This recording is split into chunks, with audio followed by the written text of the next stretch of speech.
अच्छा डॉक्टर साहब, आपकी स्पेशलिटी में ट्रॉमा भी शामिल है। अल्लाह ताला ने आपको ये भी सादत दी कि जर्मनी जैसे मुल्क में अगर किसी घर के अंदर कोई इमरजेंसी पैदा हो जाती है तो आप हेलीकॉप्टर के जरिए जाके भी उसको रेस्क्यू कर लेते हैं बंदे को। तो मुझे ये बताएं, ये जो कार्डिक पेशेंट होता है जिसको पहली दफा दिल का दौरा पड़ा है, इसके पास टाइम कितना होता है? कितनी देर में आपने उसके पास पहुंचना है और उसको बचाना है? दरअसल इसमें ये कार्डिक इशू जो है ना वो डिपेंड करता है। अगर तो उसको कार्डिक अरेस्ट हो है, मीन्स है कि वो उसके दिल की धड़कन रुक गई है, तो वो गिर गया है, तो पल्स लेस हो गया, फिर आपके पास आपने पहले 4 मिनट के अंदर करना है कुछ। अगर पहले 4 मिनट्स के अंदर आप उसे रिससिटेट कर लेंगे ना, तो फिर आपके चांस आए ये तक वो पेशेंट बच जाए। अगर आप वो 4 मिनट के अंदर नहीं कर सकते तो फिर चांस बहुत जल्दी से जो है ना नीचे जाएगा। और अब उसमें ये अवेयरनेस की बात आ जाती है। हमारे यूरोप में इवन बच्चों को सिखाया जाता था कि रिससिटेट तुमने कैसे करना है। ठीक है, आपने जब अगर ड्राइविंग लाइसेंस करना है तो आपको एक ये फर्स्ट एड का कोर्स करना पड़ेगा। उसमें हम डॉक्टर्स बताते हैं किस तरीके से अगर कोई इमरजेंसी है। पहले हमें ये कैसे पता चलेगा कि कार्डिक अरेस्ट है?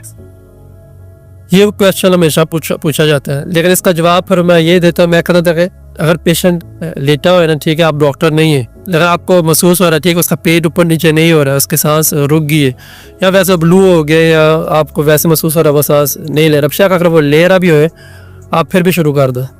आप जो शुरू कर दो उसे रिसर्च करना क्या है बताएं तो सही। उसे मेन जो टेक्निकली तो मैं आपको दिखा सकता हूँ। ऑब्वियसली हम जब पेशेंट को लोगों को सिखाते हैं, ये बताते थे आपने एक हाथ को इधर रखना है। ठीक, ये बाईं जगह है आपकी या दाईं जगह? तो ये साथ बोल के इसलिए बताएं ताकि सुनने वालों को। हाँ, पेशेंट अगर मेरे ऐसे सामने लेटा हुआ है ना, ठीक है, तो फिर मैं लेफ्ट हाथ को लेता हूँ, उसको ऐसे रखता हूँ, जो अपने छाती पे रख के बताएं कहाँ पे रखते हैं उसको। मैं इस हाथ को ऐसे रखता हूँ, ठीक है, दूसरे हाथ को ऊपर से रखूंगा, और फिर बाजू जो यानी उसकी बाईं जानिब दिल के ऊपर, लेफ्ट नहीं, दरमियान में, ठीक है, और फिर ऊपर से जो बाजू जो सीधा करके, तो आप पूरी बॉडी के साथ जो है ना अपने वजन के साथ जो उसको रिससिटेट करें। क्योंकि अगर आप इस तरह रिससिटेशन नहीं होती है, वो फिर तरीका ये होता है पूरी बॉडी का जो वेट है उसके ऊपर जो है करा, तो उसकी फ्रीक्वेंसी जो है वो हमारी कोशिश होती है ताकि जो हम उसको 1 मिनट के अंदर जो है ना 100 टाइम्स जो है उसे जो है ना प्रेस करें।